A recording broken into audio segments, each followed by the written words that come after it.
Yes guys, this is Nitty Last and welcome. In this video what we're going to be going over is the fact that Descent, the new DLC pack number 3 for Black Ops 3 is going to be landing on July the 12th for PlayStation 4 users, and then about a month later it'll be there for the Xbox One and PC as well. Now in regards to this has been a bit of a long wait. Everyone's been waiting to see how long until this particular downloadable pack is going to be available to us, because it just seemed to be that it was a little bit delayed and whatnot else, but it is upon us. As you're seeing at the moment, this is the official trailer for it, and as you're noticing straight away, it is all focusing on zombies, which I'm going to get to in a minute because I find it just a little bit more strange. Feels like a little bug catching on, but with this it does look absolutely fantastic. I think zombie fanatics and zombie players are going to be having an absolutely while of a time using this. Obviously you've got dragons and everything else. It does look like Treyarch put a lot of thought into it. It does look absolutely brilliant. Then also, if you do get pre-order the DLC pack number 3, or you get a season pass or anything else like that for your PlayStation 4,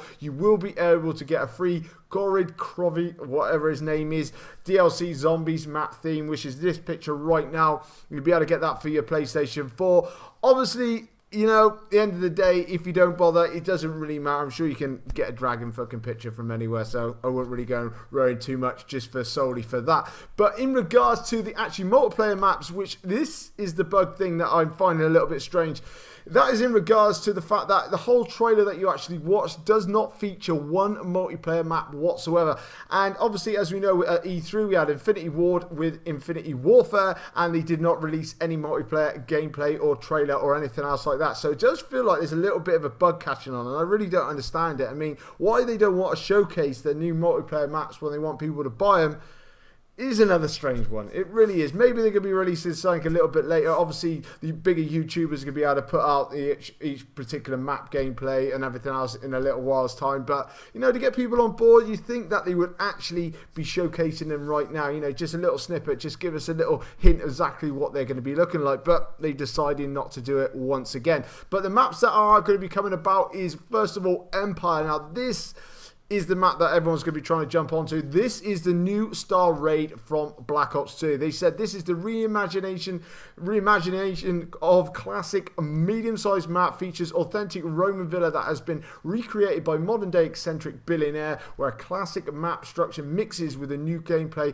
mechanics of Black Ops 3. Now, in this particular image, as you're seeing here, this is the only one that we've actually got of this particular map, and it does look absolutely fantastic. Obviously, it does look in the Roman setting as well, and it's going to be very interesting to see how this map plays out, because this was a fan favorite from Black Ops 2. People absolutely loved it, loved using it for sniping and things like that as well. So whether it actually plays out anywhere the way that it used to, it'd be very, very interesting to see as well. Now on to the next one, which is Cryogen. This is located far off the coast into the Dead Sea. An isolated compound holds some of the world's most dangerous criminals in frozen isolation. Sentry towers keep watch over the small map's circular design as a frantic combat is funneled around the prisons.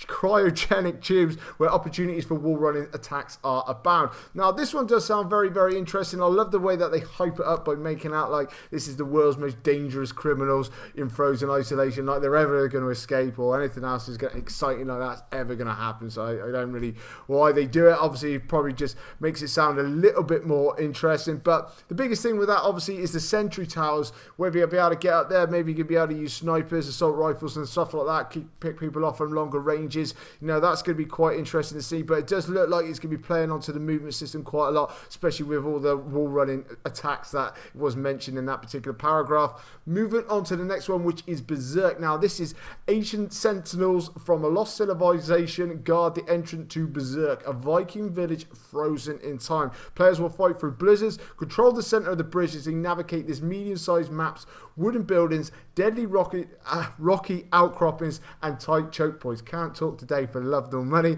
but basically yes, you're going to be going through a village frozen in time, so it does look like it's just going to be based on an old Viking village that is just all remade and whatnot else. Does sound quite a little bit like Gauntlet that we've actually had on the previous DLC. Obviously that had the snowy bit in the middle with the bridge as well, which you had to cover, especially when you try and play domination and things like that. So it does sound a little bit similar to that. I'm sure it does play out a little bit differently though. Then we have Rumble, the last one. It says gamers battle amongst larger than life mechanized warriors in Rumble, a stadium where giant robots battle to the roar of the crowd. These medium-sized match funnels high-speed combat to the central arena where players will battle through their fallen mechs and oh yeah, oh fuck it, you could see it anyway. But anyway, with that, it does sound another good thing. Obviously, they're hyping it up with the fact that, you know, the robots and everything else like that. Not that the robots are really going to do anything or kill anyone and stuff like that. It does sound like it's like a big robot wars with a big arena and stuff like that. I'm sure that you have some sort of like, you know, maybe like a little stadium or something like that around it and whatnot else. So that does sound quite interesting. It does actually sound really good. Obviously, like I said, the first one, Empire, is going to be the #1 go-to for a lot of people straight away. I mean, personally for me, like I said previously, I don't really understand why they haven't showcased just a little snippet of them. Obviously, we're going to have to wait till some of the big YouTubers get their hands on it and obviously release one video a day just to give us a bit of insight exactly what it's going to be looking like. But anyway, guys, this is just a little rundown, obviously, on the new DLC Descent that is going to be upon us soon. Personally, for me, I've got the season pass, so we'll be jumping onto it straight away. I will bring you guys a lot of gameplays and a lot of different action involving these particular maps. But anyway, guys, leave it in the comment section below exactly what you're thinking about this. It'll be very, very interesting to see. But coming up on my screen now is my subscribe button. Make sure you're jumping on that. And guys, if you could drop a like on this video and support me, be even better. This is Nittily Last, and I'll catch you later.